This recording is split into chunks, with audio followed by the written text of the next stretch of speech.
시청자 여러분 안녕하십니까? 클래식 무기고 시간입니다. 오늘 클래식 무기고는 오랜만에 전창인데요. 네, 이번 클래식 무기고는 2차 대전 독일 맹수 전차의 대항마 소련의 IS 전차 시리즈입니다.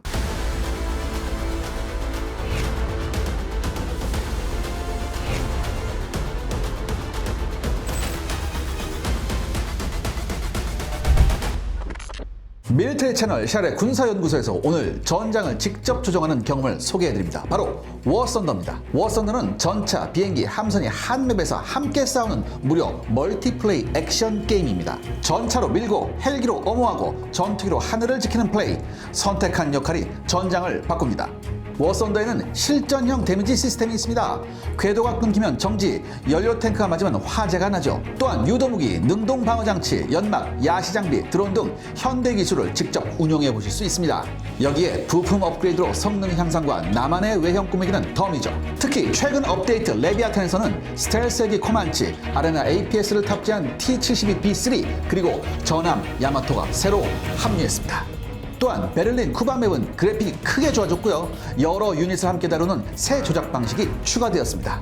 그래픽과 물리 엔진 그리고 사운드를 꾸준히 개선해온 워썬더는 훨씬 더 선명하고 생생한 전투를 가능케 해줍니다. 지금 설명란 상단 링크로 PC, 플레이스테이션, 엑스박스에서 워썬더를 무료 다운로드해보세요. 신규 유저와 6개월 이상 쉬신 분들께는 10만 실버 라이언과 스페셜 데코레이터, 이글 오브 벨러 등 보너스가 제공됩니다. 간편하게 즐기시려면 워썬더 모바일도 추천해드립니다. iOS, 안드로이드에서 무료로 받아 바로 합류해보세요. 전장을 보는 것에서 전장을 움직이는 것으로 지금 워썬더에서 여러분의 전술을 보여주세요. 보통 이제 IS라고도 하고 이제 JS라고 하죠. 그러니까 이걸 이오시프 스탈린으로 발음하느냐, 요ゼ프 스탈린으로 발음하느냐 이렇게 되는데 오늘은 IS로 통일할게요. 이 IS 전차 시리즈는요.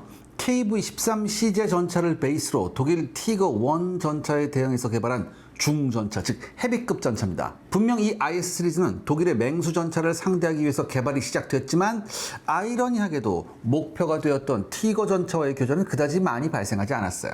그런데 재밌는 것은요, 이 IS 전차가 가장 체급이 무거운 헤비급 중전차임에도 불구하고 소련 육군은 독소전 초기 이 헤비급 중전차 무용론을 들고 나왔습니다. 중전차 무용론이 뭘까요? 네, 1941년 6월 22일 독소전이 시작될 당시 러시아 전차부대는 기본 단위인 전차단과 전차대대에서는 경전차, 중형전차 그리고 헤비급 중전차가 독립돼서 편성되었고요. 전차사단은 이들 세 종류의 전차를 모아서 혼성해서 운영했습니다. 그런데 1942년 봄에 소련 기갑부대는 모스크바 공방전에서 승리한 이후 전차부대 편성에 대해서 다시 검토하기 시작했어요. 이때 고민사항은 T-34 전차와 T-60 경전차 등은 기동성의 차이를 조정해서 공동작전이 가능했지만 문제는 이 중전차였습니다. 헤비급 중전차. 이 KV-1 헤비급 중전차는 중량 과다로 중요한 도로와 교량을 파손시켰고요. 기계적 신뢰성과 기동력 부족으로 T-34 전차와의 공동작전 수행이 불가능했다는 점이었죠. 당시 독일 주력 전차는 50mm 주포를 탑재한 3호 전차와 75mm 단포신을 탑재한 4호 전차였습니다. 소련군의 T-34 전차는 충분한 방어력 우위를 확보할 수 있었고요. 따라서 T-34 전차와 같은 76mm 주포를 탑재하고 기동력이 부족한 KV-1 중전차는 필요 없다는 주장이 제기되었죠. 그러니까 이에 대응해서 KV-1 전차를 개발한 코친 설계군은요, 중형 전차와 헤비급 중전차 역할을 모두 수행할 수 있는 강력한 범용 전차를 개발하는 방향으로 활로를 찾으려 노력했습니다. 그리고 이 계획이 구체된 전차가 1942년 4월부터 개발을 시작한 KV-13 전차였죠. KV-13 전차는 KV 중전차의 차체 기뢰를 감소시키고 피탄 경사를 적극 도입한 주조포탑과 차체를 채용했습니다. 무장은 76.2mm F-34 주포와 122mm 곡사포를 탑재한 두 종류를 개발할 예정이었어요. 그러니까 아까 뭐였어요? 이게 헤비급 전차를 이제 강력한 범용으로 한다고 그랬잖아요. 그래서 이게 경량화를 했어야 됐거든. 그래서 경량화를 위해서 전륜이 KV-1보다 1개 감소한 5개가 되었고요. T-34 전차의 캐터필러와 구동 시스템을 결합시켜서 개발했습니다. 이렇게 되니까 중량은 31톤, 그러니까 122mm 탑재형은 한 34톤 정도 되는데 아무튼 30톤대 초반으로 감소했고요. 독일군이 전차 공격에 투입하기 시작한 88mm 대공포에 대응해서는 장갑을 130mm로 강화했습니다. 그리고 T-34와 같은 기동성을 실현하고 강력한 방어력을 가진 강력한 범용 전차가 궁극적인 목표였어요. 1942년 8월 KV-13 시제 전차가 완성됐습니다. 하지만 운영 실험에서 과도한 경량화, 소형화로 기동성이 부족했고요. 구동계통의 신뢰성 부족으로 결국 채용되지는 못했습니다. 동시에 KV-1 전차 차체를 전체적으로 개량해서 경량화시킨 KV-1S 전차가 1943년 4월까지 1370대가 생산되기 시작해서 신형 중전차 무용로는 보다 힘을 얻어갔습니다. 소련군의 중전차 개발은 완전히 물 건너간 건가요? 그러니까 이 부분을 제가 좀 더 자세히 설명해 드리겠습니다.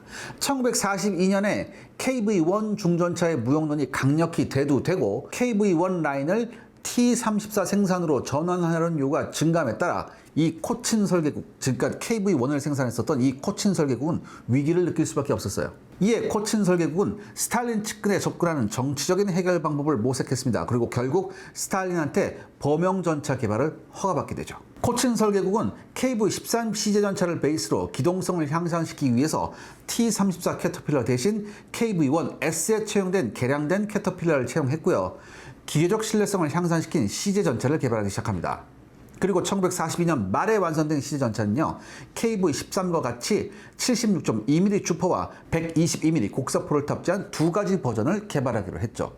이 양 전차는 중량 37톤 전후로 중장갑과 함께 양호한 기동성을 가진 진지 돌파형 전차로 적합한 특징을 가지고 있었습니다.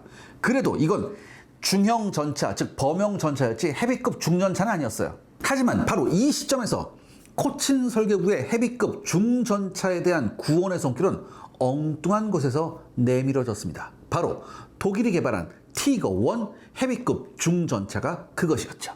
티거-1이 구원의 손길이었다고요? 1943년 1월 레닌그라드 전선에서 포획된 티거-1 전차는요, 중량 57톤에 전면 장갑이 130mm급이었습니다. T-34와 KV-1 전차의 76.2mm 주포로는 정면에서 파괴가 불가능했죠. 그리고 56 구경장 88mm KWK-36 주포는 포탑 전면 90mm, 차체 전면 75에서 105mm의 장갑을 가진 KV-1 전차를 포함한 모든 소련 전차를 1000에서 2000m 거리에서 가볍게 파괴할 수 있었습니다. 이렇게 되니까 어떻게 돼요? 소련은 이제 우리 큰일 났다, 이런 충격에 빠집니다. 그래서 당장 이 망할 놈의 게르만스키 괴물 전차에 대항할 수 있는 신형 전차 개발에 착수했죠. 하지만 여러분 아시다시피 이 전차라는 것이 하루아침에 뚝딱 만들어진 것도 아니었고요. 당시 소련이 보유한 T-34-76 전차나 KV-1이 사실 그렇게 나쁜 방어력을 가진 그런 전차는 아니었어요. 적어도 1943년 초까지 T-34-76과 KV-1은요, 기동력과 방어력 면에서 독일 전차들과 대등 혹은 그 이상이었습니다. 물론 독일군이 전차의 주포를 신형 75mm 장포신으로 교체하고 대전차포 역시 75mm 팩40과 같은 강력한 녀석들을 투입하면서 위협이 되기는 했지만 적어도 이 시점에서 티거와 같은 괴물은 없었어요. 아무튼 발등에 불이 떨어진 소련군은요, 우선 T-34-76과 KV-1 두 전차의 주포를 보다 강력한 신형으로 교체할 것을 결정합니다. 이에 따라 소련은 멀쩡한 상태로 획득한 티거 전차에 다양한 포드를 동원해 관통력 시험을 수차례 실시했고요.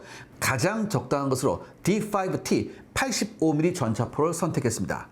이 85mm 전차포는요, 1939년에 재식 채용되어서 14,422문이 생산된 KS-12 85mm 대공포를 전차포로 개량한 것이었습니다.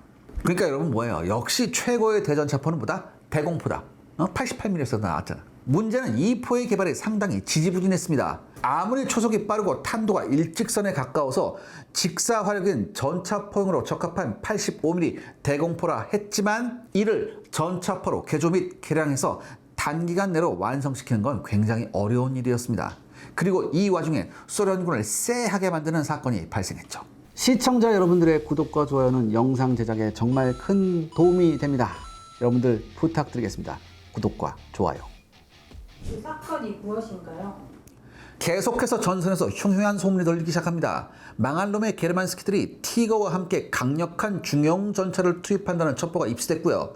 이 두 녀석만으로 기분이 쎄한데 정작 전선에서는 더욱 소련군을 불안하게 만드는 현상이 곳곳에서 보이기 시작했습니다. 제가 아까도 말씀드렸듯이 기존의 독일군 전차들도 무장과 장갑을 강화하기 시작한 거였죠. 1942년까지만 해도 T-34-76과 KB-1이 독일군 전차에 대해 우위를 점하고 있었지만 그 사이에 독일은 전차의 주포와 장갑을 개량했고 여기에 칼 자이스, 라이카 등으로 대표되는 우수한 광학 기술력으로 제작된 조준기까지 가세하면서 소련군을 압박하게 이른 것이었습니다. 이제 판터나 티거가 대량 생산되어 전장에 투입되는 것을 염려하던 소련군 전차병들은 그 전까지만 해도 만만한 밥이었던 4호 전차를 상대하는 데 있어서도 적잖이 애를 먹게 됩니다. 이 일이 이 지경에 이르자 소련은 한시라도 빨리 T-34 전차에 85mm 주포를 탑재한 것 못지않게 KV-1의 개량에도 심혈을 기울였습니다. 사실 1939년 12월에 제식 채용된 KB-1은요 중장갑을 두른 괴물이었지만 덕분에 중량은 45톤에 달했고요.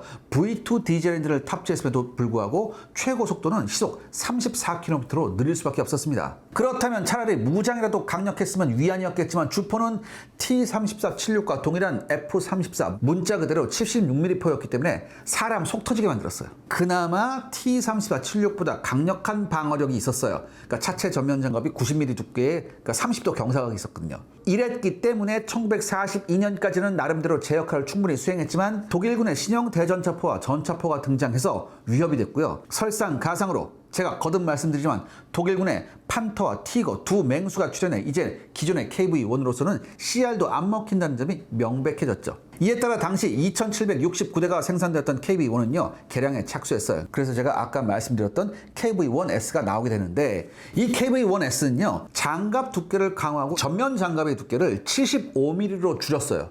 그리고 이렇게 해서 방어력을 조금 희생시키는 대신에 신형 변속기를 장착해서 그 기동력을 조금 증대시킨 모델이었습니다. 여기다가 12기통 600마력 디젤 엔진을 이제 집어넣었죠. 소련은 이 KV-1S를 총 1370대 생산에 급하게나마 전선에 배치했습니다. 그리고 이 과정에서 671대의 KV-1S 차체가 152mm ML-20S 곡사포를 탑재했고요. 그래서 독일의 돌격포와 유사한 Su-151이란 명칭으로 생산되기도 했습니다. 하지만 이 정도로는 택도 없는 일이었습니다.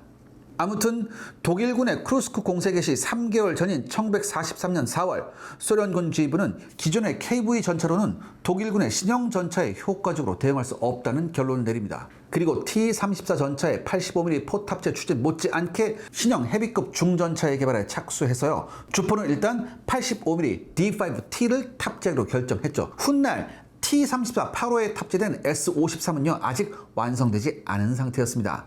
소련군은 체라빈스크 키로프 전차 공장의 수석 설계기사인 요제프 야코블레비치 코친을 중심으로 신형 전차의 설계에 착수합니다. 소련군의 신형 중전차는요 당시 KV-1을 대체하기 위해 개발 중이던 KV-13의 차체를 기반으로 신형 트랜스미션을 채용한 한편 차체를 보다 연장시킴과 동시에 85mm 포를 탑재하기에 적당한 대형 포탑을 장착하기 위해서 포탑의 링의 직경을 보다 확장시켰습니다. 그리고 1943년 5월 8일에는 시제 차량의 명명이 이루어졌는데요. 차량의 이름은 놀랍게도 당시 소련에서는 함부로 이름을 들먹이기조차 어려웠던 위대하신 지도자 동지 이오시프 미사리오노비치 스탈린의 머리끝자를 딴 IS였습니다. 차량에 탑재된 주포가 85mm D5T였으므로 정식 명칭은 IS-85가 되었고요. 흔히들 IS-1이라고 부르는 차량이 바로 이 차량입니다. 그러니까 이 코친 설계군은요 이전에 원래 이 KV-1의 원래 이름이 보로실로프예요. 그러니까 클레멘트 예프레모비치 보로실로프 원수의 이름을 딴 전차가 KV-1이었잖아요. 근데 이거를 개량해서 이번엔 누구 이름을 최고 지도자 동지의 이름을 붙였습니다. 그렇게 되니까 상관과 부하이면서도 필생의 정치적 동반자인 두 거물은요 제2차 세계대전에서 용명을 떨친 소련 중전차와 함께 오늘까지 이름을 남기게 된 셈이었죠. 하지만 소련군을 더욱 경악시킨 일이 벌어지고 합니다. 경악할 만한 일이 뭐가 있었을까요? 드디어 1943년 7월 5일 독일군이 크루스크 일대에서 공세를 개시합니다. 그리고 소련군 지도부를 경악시킬 만한 전황이 보고됐어요. 비록 소련군의 완강한 저항과 견고한 방어선에 걸려들어서 독일 기갑부대는 태반이 전장의 고철로 변해버렸지만 선두에 섰던 티거 전차의 중장갑 덕분에 이들한테 달려들었던 T-34-76 전차들 역시 대거 고철로 변해버린 것이었습니다. 특히 남부전선의 독일군 제48기갑군단과 무장친위대 제2기갑군단의 티거 전차들은요, 극히 적은 수임에도 불구하고 동부전선의 광활한 대지를 이용 원거리에서 T-3476과 소수의 KV-1을 단 한 발에 거뜬하게 격파했습니다. 게다가 기계적인 고장으로 인해 대거 전장에서 유기된 독일군 제10기갑 여단의 신형 판터 전차들도요, 주저앉은 채로 75mm KWK-42 79경전 전차포를 이용해 T-3476과 KV-1을 손쉽게 격파했습니다. 소련군 입장에서는 승리는 했어도 마냥 즐기기만 할 수는 없었죠. 무엇보다 7월 12일 프로호로프카 전차전에서 파벨 알렉세이비치 로트미스트로프 소장이 지휘한 소련군 최정예 기갑부대인 제5친위 전차군은요, 독일군 무장친위대 제2기갑군단, 그러니까 여기에는 뭐가 있냐? 제1친위대 기갑사단 아돌프 히틀러, 제2친위대 기갑사단 다스라이, 제3친위대 기갑사단 토텐코프가 다 있었어요. 즉, 이 독일군 무장친위대 제2기갑군단의 기습 공격을 감행했었어요. 그러니까 친위 전차군이 소련군 기습 공격을 감행했다가 도리어 막대한 손실만 입은 채 퇴각을 합니다. 그리고 이 보고를 접한 스탈린은요, 로트미스트로프에게 아주 치욕적인 명령을 내요. 뭐냐? 남은 전차들 모두 참호에 파묻고 토치카로 운영해라. 그리고 무엇보다 이 전투의 경과를 살펴본 소련군 지휘부는요, 이렇게 제5 친위 전차군한테 막대한 피해를 입힌 독일군 무장친위대가 판터나 티거가 아닌 3호 돌격포와 마르더 대전차 저주포, 그리고 3호 및 4호 전차였던 점에 당황하게 됩니다. 이제 소련군은 진짜 큰일이 난 거였죠.